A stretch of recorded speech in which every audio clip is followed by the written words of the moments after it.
स्थानिक स्वराज्य संस्थांच्या निवडणुकीचं बिगुल जे आहे ते वाजलेलं आहे आणि त्या निवडणुकीच्या निमित्तानेच सातत्यानं स्थानिक पक्षाचे नेते मंडळी जे आहेत ते मेळावे घेताना पाहायला मिळतात। आज गोरेगावच्या नेस्को सेंटरमध्ये मनसेचा मेळावा झाला। या सगळ्या संदर्भात बोलण्याकरता आपल्यासोबत भाजपचे विधान परिषदेचे गटनेते आणि भाजपचे नेते प्रवीण दरेकर आहेत। दरेकरजी, मनसे आता थेट विरोधी पक्षाच्या भूमिकेत गेलेली आहे आणि सातत्यानं मनसे अध्यक्ष राज ठाकरे हे सत्ताधारी पक्षांवरती महायुतींवरती तुटून पडताना पाहायला मिळतात। त्यांनी थेट आता मतदार याद्यांमधला घोळ बाहेर काढला। जवळपास 96 लाख मतदार जे आहेत ते बोगस पद्धतीने आहेत। जोपर्यंत हा जो घोळ आहे मतदान यादीतला तो क्लिअर होत नाही तोपर्यंत आम्ही निवडणुका होऊ देणार नाही असा पवित्राच त्यांनी घेतलेला आहे। मला वाटतं चांगली गोष्ट आहे राज ठाकरे साहेब कुठली तरी भूमिका घेत आहेत, कारण राजकारणामध्ये कुठली तरी भूमिका निश्चित असावी लागते, कारण त्यांच्या भूमिका सातत्यानं बदलत गेल्या आणि त्याचा दुर्गामी परिणाम सुद्धा झालाय आणि त्याच्यामुळे ते विरोधी पक्षाची भूमिका घेत असतील आम्हाला दुःख व्हायचं काही कारण नाही। लोकशाहीमध्ये विरोधी पक्ष ही सक्षम असला पाहिजे, परंतु त्या ठिकाणी केवळ याद्यांवर आक्षेप घेत मतदार याद्यांवर राजकारण होता कामा नये। राजकारण हे विकासाचं झालं पाहिजे, राजकारण हे समाजाच्या हिताचं झालं पाहिजे आणि मतदार याद्या संदर्भात त्यांनीच आमची भूमिका मांडलेली आहे। पंतप्रधान नरेंद्र मोदी साहेब मुख्यमंत्री असतानाचं भाषण त्यांनी मला वाटतं गोरेगावला दाखवलं। याचा अर्थ आम्ही कालही चुकीच्या गोष्टीच्या मागे नव्हतो। आमच्या आमदारांची पण त्यांनी भाषणं या ठिकाणी दाखवली। याचा अर्थ आमचे आमदार पण जर मतदार यादीत काही चुकीचं होत असतील तर आक्षेप घेतायत। त्याच्यामुळे चुकीच्या गोष्टीला भारतीय जनता पार्टीचं कधीच समर्थन नसतं आणि निवडणूक निकोप आणि निष्पक्ष व्हावी सातत्यानं भारतीय जनता पार्टीची भूमिका राहिलेली आहे। परंतु तुम्ही भारतीय जनता पार्टी सरकारच्या माध्यमातून निवडणुकीत काहीतरी स्कॅम करतंय आणि निवडणुका जिंकतंय, हे जे काही त्या ठिकाणी तुम्ही नॅरेटिव्ह सेट करण्याचा प्रयत्न करताय ते दुर्दैवी आहे आणि यालाच मी रडीचा डाव असं म्हणेन की पराभव आपल्या डोळ्यासमोर दिसतोय। महायुतीचं राज्यातलं सरकार, देशातलं मोदी साहेबांचं एनडीए सरकार हे त्या ठिकाणी उत्तम पद्धतीनं विकासाभिमुख काम करतंय, त्याविषयी आपण काही बोलू शकत नाही, टीका करू शकत नाही। शेतकरी आज अडचणीत असताना शेतकऱ्यांना दिलासा मिळण्यासाठी दोन गोष्टी आपण करू शकत नाही। त्याच्यामुळं सोपा मार्ग भावनेला हात घालायचा, लोकांच्या मध्यामध्ये बोगस मतदार यादीच्या संदर्भात संभ्रम निर्माण करायचा आणि आपली राजकीय पोळी भासता येते का, हा केविलवाना दुर्दैवी प्रयत्न आहे। याला रडीचा डाव म्हणतात। लोकांसमोर जा, हिमतीनं त्या ठिकाणी निवडणुका लढवा आणि विचारावर अजेंडावर काम करा।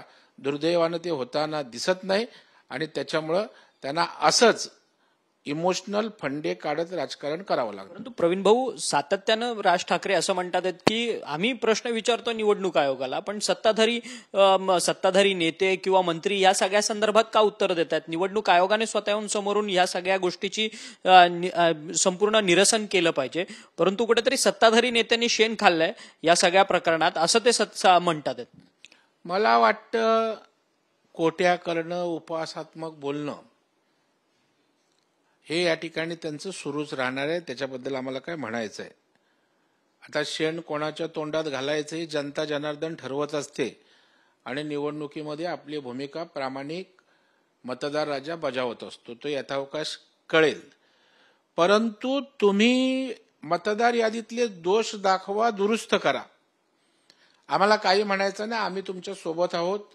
सदोष मतदार यादीचं आम्ही समर्थन करत नाही, पण तुम्ही जसा काय हा मतदार यादीतला घोळ किंवा स्कॅम हे सत्ताधारी पक्षाच्या आशीर्वादानं होतोय, सत्ताधारी पक्ष निवडणूक आयोग चालवतोय, असं जेव्हा चित्र उभं करण्याचा प्रयत्न करता त्यावेळेला आम्ही काय तोंड बंद करायचं का?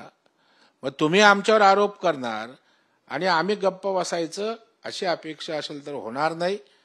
तुम्ही यंत्रणेबरोबर वाद घाला, त्या फोरमवर लढा, न्याय मिळवा. परंतु तुमच्या राजकारणासाठी आम्हाला टार्गेट करणार आणि आम्ही बोलायचं नाही, तर असं होऊ शकत नाही. परंतु आता ह्याच सगळ्या संदर्भात तुम्ही म्हणतायत की यंत्रणांना टार्गेट करा. आता महाविकास आघाडीने आत्ताच नुकतीच घोषणा केली की 1 नोव्हेंबरला निवडणूक आयोगावरती मुंबईमध्ये विराट मोर्चा काढू असं ते म्हणतात. सातत्यानं वारंवार ते निवडणूक आयोगाची विरोधी पक्षातले सगळे नेते भेटी घेताना पाहायला मिळतात. हा सगळा एक स्टंट आहे की खरंच या माध्यमातून ते काय करतात? आता आपण बघा, ह्यांचा स्टंट आहे कसं ओपन होतं. आता ज्या मतदार याद्यांवर आक्षेप आहेत, मतदानावर आक्षेप आहे, मतदारांवर आक्षेप आहे, त्याची तक्रार कोणाकडे करायची? निवडणूक आयोगाकडे केली पाहिजे, संबंधित यंत्रणांकडे केली पाहिजे. त्यानंतर आपल्याला हायकोर्टाचं फोरम आहे, सुप्रीम कोर्टाचं फोरम आहे. परंतु यांना प्रश्नाचं उत्तरच नको आहे. यांना हा विषय धगधगत निवडणुकीपर्यंत ठेवायचा आहे आणि म्हणून मोर्चा का काढायचा आहे? आता मेळाव्यात शिव्या घालून पोट भरलं नाही, पत्रकार परिषदेतनं समाधान झालं नाही, निवडणूक आयोगाकडे जाऊन काही रितसर आपण प्रूफ करू शकलो नाही, त्यांना उत्तरच नको आहे. मोर्चा काढून त्या ठिकाणी शक्ती प्रदर्शन करून जनतेच्या मनामध्ये संशय निर्माण करायचा आहे, संभ्रम निर्माण करायचा आहे. त्यासाठी त्यांचा हा सगळा खेळ सुरू आहे. राज ठाकरे म्हणतात की मुंबईवरती आता गुजराती वरवंटा फिरताना पाहायला मिळेल. महाराष्ट्रातली जी सगळी शहरं आहेत ती अदानी आणि अंबानीमय करण्याचं सगळं हे काम सुरू आहे. मराठी माणसाला कुठेतरी पाठी लोटण्याचं हे सगळं षडयंत्र आहे.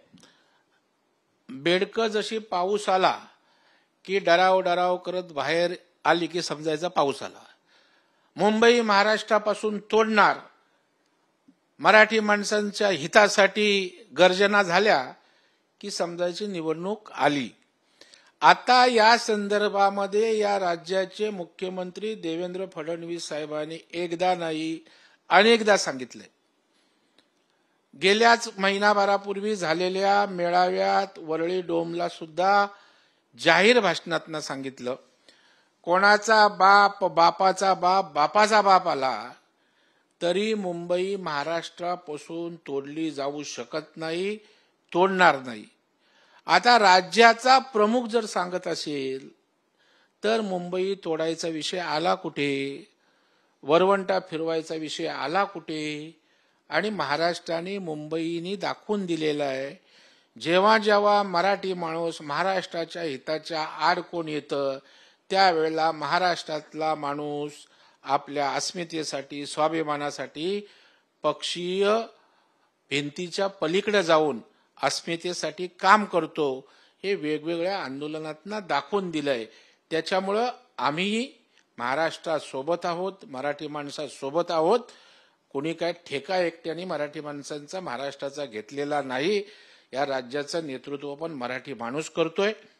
आज त्या ठिकाणी आम्ही आमदार, खासदार, भारतीय जनता पार्टीत मराठीचं हित जपणारे लोक आहोतच. खरं तर रवींद्र धंगेकर हे सातत्यानं महायुतीमध्ये आहेत, परंतु महायुतीतल्याच नेत्यांवरती ते आरोप करताना पाहायला मिळतात.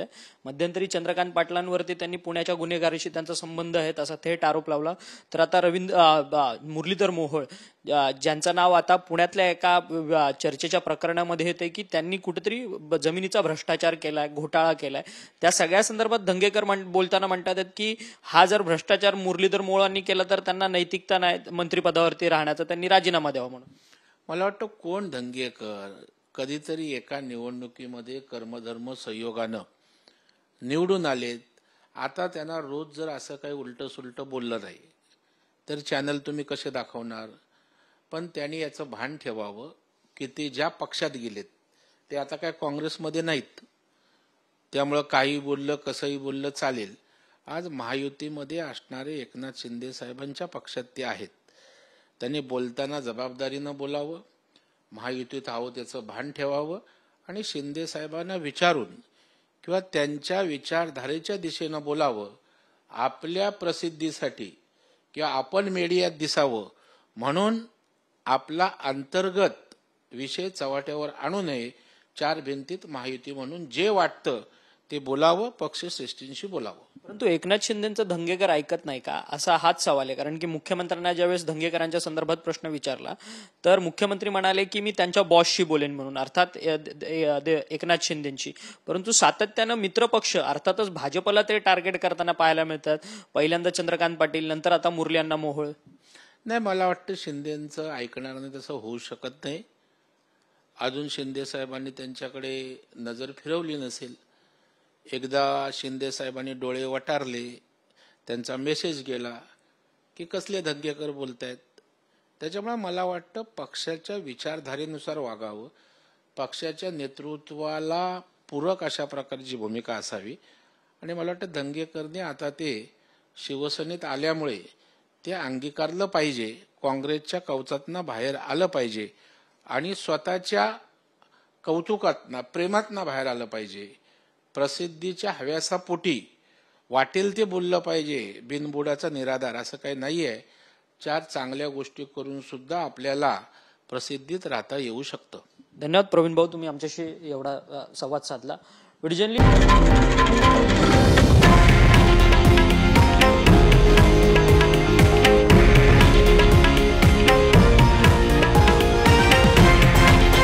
हे आहे देशातील नंबर 1 न्यूज नेटवर्क आणि आपण पाहत आहात TV9 मराठी, एकमेव.